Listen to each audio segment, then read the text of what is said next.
Dead on arrival iti ospital ti Duapulo ket siyam ti tawen na rider ken residente iti barangay Nalvo iti ili ti Pasukin ani Gilbert Kaligan kalpasan nga aksidente na dalapos dayto iti kasinabet ng SUV ti National Highway asakupen iti barangay Susugaan iti metlaing nasa unga ili.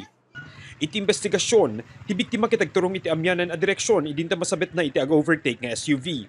May pagrupa ken laat na nagpreno ti Duapulo ket maysa ti tawen na a driver ti SUV ken residente iti barangay Kilingsur iti syudad ti Batak. Gapu iti kanlata pa nagpreno na, nagbaliktad ti lugan na ken dituyan ang nadalapos na ti rider. Gapu iti impact, nakupikupit iti sumagmamano paset ti SUV.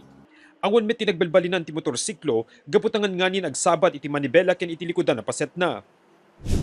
Awanan sir, talaga nga awang gasat na sir, ta idi kitaan dan tapay malasin ti rupa na sir.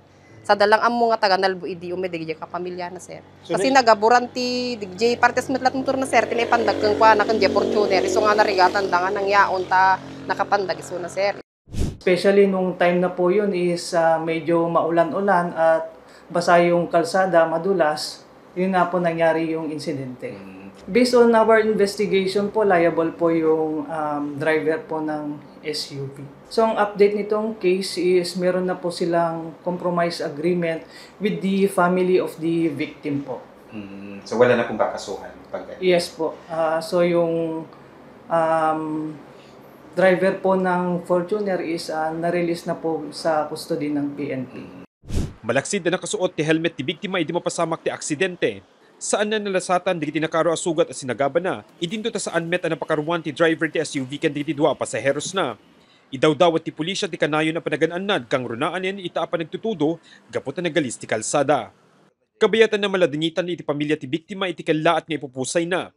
Noon arigan ko nada, karurwar laing daytoy ti pagtaingandak ken mapan na kumadagasen ti asawa na idinta mapasamak ti aksidente. Kung namin mo sir nga pinag-desisyon, no ingato mi ito, balay bakawan tumutla sir Serbina. Aggasto kami.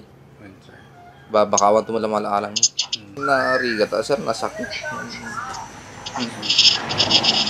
Nakapit marami doon sir, disgrasya ako makuna.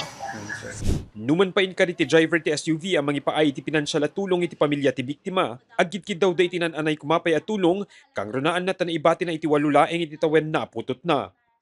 No, danto mangkatulong nga sir, kadi yamahan nila unay. Para karigiti mga yat at tumulong, kontaken laing iti mobile number 0945-361-6947. Mark Magdirila, Balitang Solid North.